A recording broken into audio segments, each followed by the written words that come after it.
What's going on, everybody? Sham Lewis here. Speak on it for the culture. We got Terrence in the building. What's going on, man? Hey, what's going on, everybody? Thanks for joining in. We're going to check this video out real quick, man. Nick Cannon went to the ADL to discuss Kyrie Irving. So we're just going to react to this video. Let's check it out. Let's go.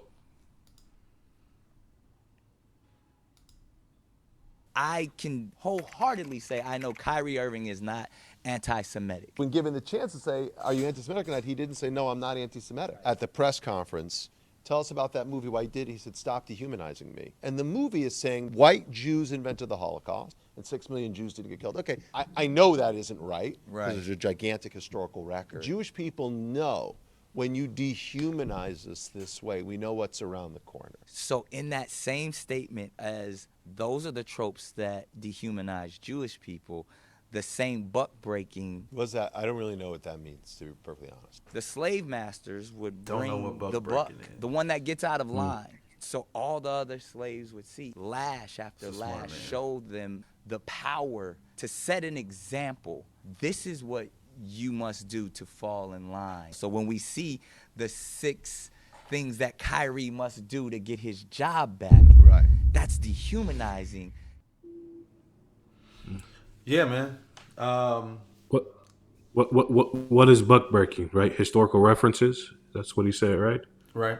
He seemed to be a smart man, yeah. so I would think that he would have a better idea of what that term means, especially since his people dealt with atrocities. So he knows what buck breaking is. But I'm glad he asked the question because, it gives it's an opportunity for people to see and to further the discussion and get people talking about this stuff, man. Because I think that's a great historical reference in regards to Kyrie and what we're seeing with what's happening with Kyrie Irving. Yeah, absolutely. What I would say is, we read the comments. We don't just see the headlines. So when you're trying to gauge, the response of the people and how the people feel and react, the media is saying one thing, the people are saying another. So we have to bridge the gap somewhere and inform the folks who are not aware of what this sentiment is and how works both ways. How you got to be able to see more than one side, even though one side is getting the publicity. There's 2 sides to every story, and then there's always the truth, and then there's always just understanding. So first off, I like to go into what buck breaking is. Sham, what is buck breaking? Buck breaking is what the slave masters would do, where they would take the strongest example of the slaves that they had, and they would tar and feather the strongest males and set them on fire. They would, take a rope and tie a rope to one leg and to each leg, tie a rope to each leg, and the other end of the rope would be tied to a horse running in opposite directions to rip that man in half.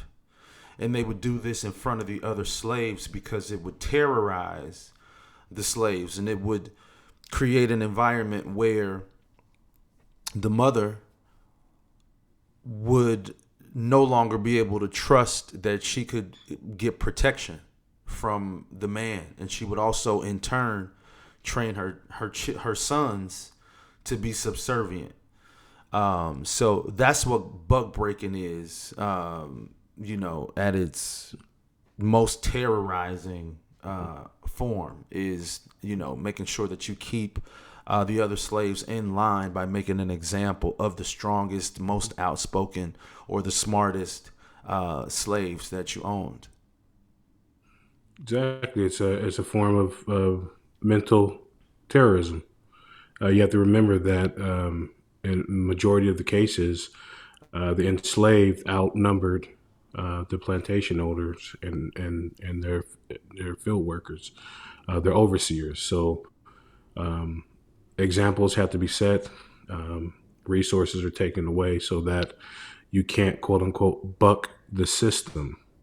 If you look at the reference of how it's used today and the meanings of the origin of the word bucking the system, you'll see a lot of different people say that now, but you got to understand where it came from, where it derived from. So, so I think Nick Cannon was partially correct. And I'm thankful that he brought that up. However, we need more context. Especially if you're explaining it to someone who should know but doesn't know. And that's is quickly able to point out the atrocities within their own dealings, throughout history, but you can't ours. So just the white versus black history. And knowing that it's 2022 and we still have to teach you what a quick Google search could find out. So yeah. But but to me, I think that was disingenuous. I think he knows exactly what buck breaking is. But they don't have to be, they don't have to care, about the other perspective, because their perspective is the dominant one, and they have the authority to make you see things their way. You know what I'm saying? So, or at least make you publicly say what they want you to say, so that perception is out there that you have been buck broken, so to speak. So yeah, there's that. I think that, when these, especially since Nick Cannon was talking to the CEO of the Anti-Defamation League, he should have took Dr. Boyce Watkins with him. Too often, a lot of this stuff ends up being ego, and these dudes like to seem like the smart ones in the room, but you would seem smarter to take Boyce Watkins or even Dr. Umar Johnson Claude or Claude Anderson. Anderson or any of these dudes. Take them with you. Like, why is Nick Cannon good? Why? Because you wear a turban? You think you qualified to go and speak to the CEO of the ADL at a time like this? Who, you know what I'm saying? Like,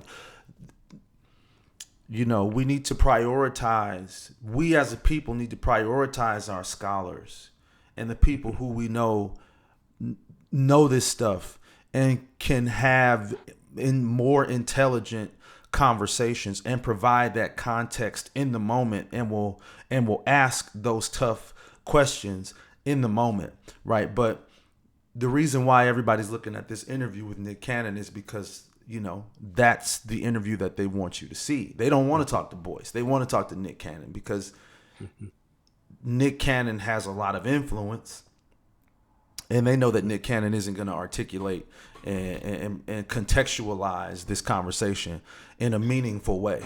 It's just going to be some feel good stuff like this. Like, hey man, so you got to take the good with the bad, because it's good that the conversation is happening where these terms are being put on the forefront. But at the same time, it's the wrong people having these conversations. We don't need Jay-Z going to the ADL or, you know what I'm saying, or some athlete. We need our scholars, because that is who they put out in front to represent them, Yep. So that being said, man, that's my reaction to this video. I appreciate for Nick Cannon for going in there and doing his thing.